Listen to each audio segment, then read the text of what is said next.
morning mga kabayan, welcome sa ating update rito po sa South Luzon Expressway Toll Road 4 sa area ng Tiaong, Quezon mga kabayan.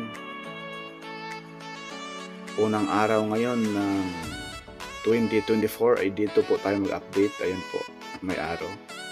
Yung mismong Tiaong Interchange mga kabayan. Mula San Pablo to Tiaong may 7.50 kilometers mga kabayan. Malapit lamang po sila, no? Yung in-update nung sa araw natin, itong Candelaria at mismong Sariaya. Yun po yung in-update natin nung nakaraang araw mga kabayan. So sa ngayon, lipat po tayo rito sa mismong Tiaong papuntang San Pablo na rin interchange, no? Yan po mga kabayan, yung mga area rito ay asahan po natin na pag ito'y matapos na po itong South Luzon Expressway TR4, itong darating na 2025 Tiaong to Santo Tomas, Batangas sa 2025 po raw mabuksan, no, sa publiko, sabi ni President and CEO Sir Ramon Ang. Napakalaking good news po yan mga kabayan, dahil dito sa area mga kabayan ay kulang na lang yung paglatag ng concrete cement. May pundo po itong 13.10 billion, no, mula sa Santo Tomas hanggang doon sa Lucena City mga kabayan. Ayan po yung mismong Tiaong ating i-update sa araw ito mga kabayan. Medyo malayo-layo na rin po ito sa mismong Mount Banahaw, no? Napaka-overlooking, napakaganda ng lugar. Yang area ng Candelaria at Sariaya, Tayabas mga kabayan. Nasa paanan po yan ng Mount Banahaw. Napakalagandang lugar, napakalamig, no?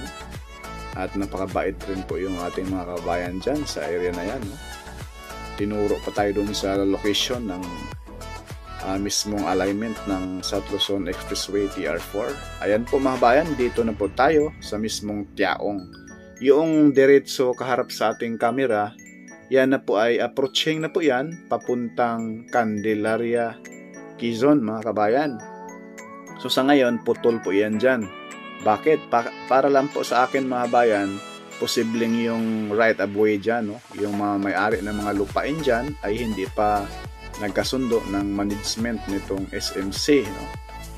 Sana po ay magkasundo na para naman po ito sa sambayan ng Pilipino. Lahat po yan mga bayan. Makikinabang tayo dyan tayo dadaan. Mapabilis po ang ating pagtransport, no? Lalo sa mga prutas paluwas ng Maynila papuntang Mindanao, no? Lahat po tayo makinabang dyan mga kabayan. Iwas traffic na po tayo, no? At itong Maharlika Highway, yung sa bandang kaliwa natin mga kabayan, ay asahan po natin na mawala na po yung traffic dyan sa area ng Sariaya, Candelaria, dito sa mismong San Pablo at Santo Tomas, kapag ito ay mabuksan na po this coming 2025 Tiaong to Santo Tomas, Batangas. Itong nakita ninyo sa ating drone shot mga kabayan, ito na po yung Tiaong Interchange. Sa bandang kaliwa, yan na po yung Maharlika Highway. At ibaling po ating camera. Ayan po. Dito sa area na yan mga kabayan, napakataas na po yan. Ganito po ang gagawin doon, o mas mababa pa konti doon sa mismong Candelaria at Sariaya mga kabayan. Dahil po, napakataas na pong lugar doon. At napaka-overlooking po. At mabubusog po ang inyong mga mata mga kabayan kapag ito ay madaanan na po ninyo, no? Napaka ganda ng lugar, no? Ayan po mga bayan, yung pakaliwa papuntang Tiaong sa kanilang sentro, no? Sa kanilang bayan, at pakanan papuntang San Pablo, paluwas ng Maynila po. At itong kaharap sa ating kamera, approaching na po ito papunta sa San Pablo Interchange na may mula doon papunta rito sa Tiaong Interchange may 7 kilometro. Ayan. Diyan po sa baba natin ay nakahanda na po yan para latagan ng concrete cement. At yung tulay dyan sa baba niyan mga kabayan, yan na po yung alignment ng PNR, no? Papuntang Bicol mga kabayan, papuntang Lucena. Ayan po sa baba natin. Yan po sa area dito mga kabayan ay medyo napakataas. Kahit anong baha hindi na po abutin yan mga kabayan, sobrang taas. Bundok na po yung dyan, no? Kabundok na po yung lupa na tinabon dyan. Ayan po, masisilayan natin mga kabayan. Bandang kaliwa, may mga damo na rin na tumubo. Dahil may protection na rin yan, no? Parang net mga kabayan na ilalatag dyan sa gilid para hindi na matangay ng tubig ulan ang mga buhangin dyan na nakatambak. Ganun po yan mga kabayan. Sobrang ganda dito kapag ito'y matapos na. Nakaka-relax yung view, napakaraming bundok, madaanan mo yung Mount Makiling, Mount Banahaw, sobrang ganda po. Ayan po mga bayan. Naway samahan niyo po si Purke Studio sa unang araw ng 2024. Chaong interchange po mga kabayan. Hingi po ako ng support sa inyo mga kabayan. Malaking tulong na po yan ni Purke Studio. Huwag lang po tayo mag-skip sa ads at mag-like na po, mag-share na po para malaman ng ating mga kabayan na itong South Luzon Expressway, yung progress, no? At mag-subscribe na rin po sa ating YouTube channel, no? Purke Studio, hindi sikat pero nag-aabot ng balitang tapat. Happy New Year po sa lahat sa unang araw ng 2024. Ayan na po yung baba natin mga bayan.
Yan po mga bayan, yung diretso yung putol na yan mga bayan na semento sa unahan, yan na po yung puntang Candelaria, Quezon. Ito na po yung Chaong interchange na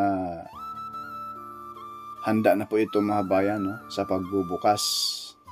Ready na po ito, asphalt, semento na lahat. Ayan po. Itong baling sa ating camera ay papunta po ito doon sa mismong San Pablo, no? At dyan na po yung sikat na resort dyan sa unahan, yung Villa Escudero, yung bundok na malaki doon sa dulo mga bayan. Yan na po yung Mount Makiling, no? Ayan na po sa baba natin yung Maharlika Highway, no? Dahil kahit parang expressway na rin yan mga bayan, 2x2 lane na po yan, pero matraffic pa rin pagdating dyan sa mga bayan-bayan mga kabayan, no? Walang piling oras kahit tanghali, traffic pa rin.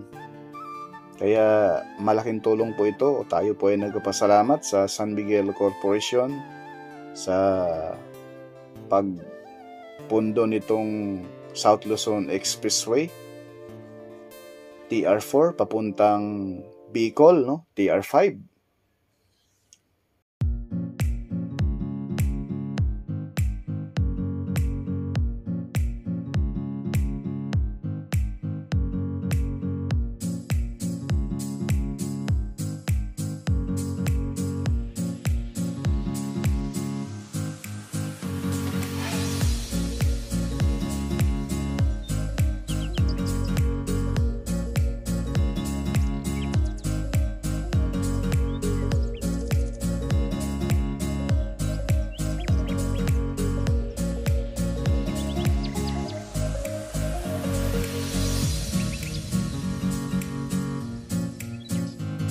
Please like, share, and subscribe po sa ating YouTube channel upang lagi po kayong ma-notify mga bayan pag may mga bagong videos tayong i-upload. Porka Studio, hindi sikat pero nag-aabot ng balitang tapat.